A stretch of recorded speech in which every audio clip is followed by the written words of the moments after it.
Good morning, Cedar Valley. This is Aisha Khalid. Welcome to Quiet Echo. She is the third name on the list. I have known her 9 years. She teaches 8th grade history. Her intake form is in her handwriting, falling away at the ends of words. She sits carefully, the way a person sits whose back has been telling her something. I ask how she is. She says, I sleep technically. I just never wake up rested. I do not know what the difference is. I let her sit with the sentence. I have learned in 20 years the answer arrives faster if the question is allowed to arrive first. 3 years, she says. She has tried melatonin and the rings.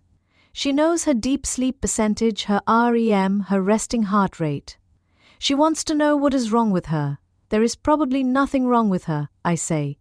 Her body is doing what bodies do on 6 hours and 48 minutes a night for a long time. 6 hours and 48 minutes is the average for an American adult, according to Gallup, more than an hour less than the country slept in 1942. She is not the exception. She is the average. She is quiet a moment. Then she says, almost to herself, she did not know it was so bad. The cause is not personal failing, I tell her. The experts name stress first. Nearly half of Americans report frequent daily stress, the highest in Gallup's 70-year trend. Long hours second. Phones in the bedroom third. The people sleeping least are young mothers, carrying what nobody else sees. She laughs at the last one, the first real laugh of the visit. For a moment the room is different. 2 women who both know what carrying what nobody sees feels like, neither of us pretending.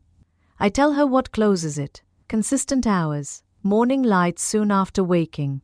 A darker, cooler room. Less screen before bed. Less alcohol in the evening. She stops me at the last one. She does not drink, she says. Well, 1 glass of wine before bed. To relax. Just the one.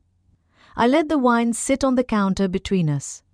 I have learned to take this conversation slowly. This is not a moral question, I tell her. It is a sleep question. The science is firm. Wine gets you to sleep faster, which is why it feels like it is helping. But it degrades the second half of the night, when deep sleep does the body's repair work. The wine she has been drinking to sleep has been taking from her exactly the sleep she came in asking for. She does not speak.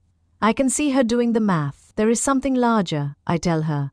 Even if she sets the wine down tonight, the standard list is not the whole answer.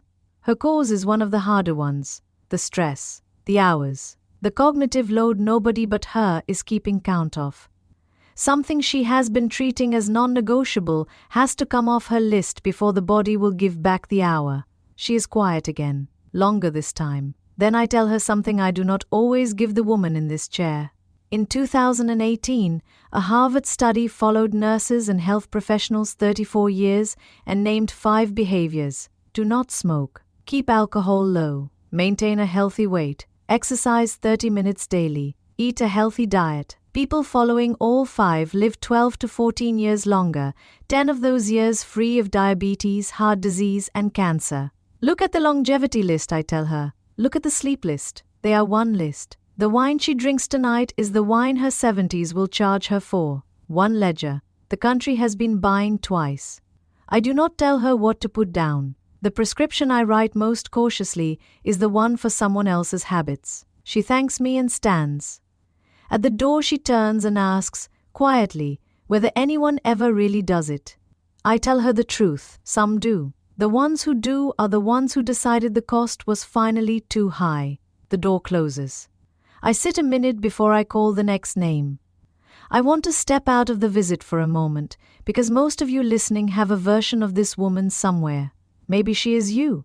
Maybe she is your wife, or your husband, or your grown daughter who calls on Sunday and sounds further away than she used to. Maybe she is the woman down the street whose lights you have seen on at midnight. Maybe she is the man at the desk next to yours who has been pushing through the afternoon on caffeine and willpower for a year. I have been a doctor a long time. I will tell you one true thing about this work. The patients who change are not the patients who are told what to do. The patients who change are the patients who hear, somewhere in the visit, a thing they already knew. The visit gives them permission to know they knew it. You know what your wine glass is. You know what your phone in the bedroom is.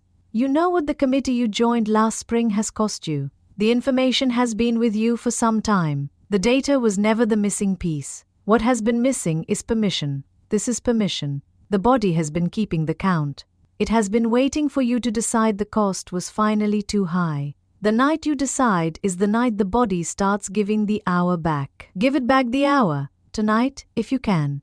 Cedar Valley News has a Facebook group. There is a conversation going on. Tell us about the night you slept 8 hours and how the next day felt. I will put the link in the show notes. This is Aisha Khalid, your host for today's Quiet Echo. Thanks for listening. Quiet Echo is part of the fictional Cedar Valley News series, written by Evan Swenson, publisher, and Claude Marshall, AI developmental editor. While the people and town of Cedar Valley are fictional, the Gallup sleep data, the CDC findings, the cited sleep science on alcohol, and the 2018 Harvard T.H. Chan School of Public Health study on 5 lifestyle behaviors and longevity referenced in this podcast are real. You've been listening to the Cedar Valley News Podcast, where small-town voices meet the headlines shaping our world. From faith and family to front porches and fields. We'll be back with more stories connecting real lives to real events. Until next time, keep your porch light on, your faith strong, and your heart open. This is Cedar Valley News.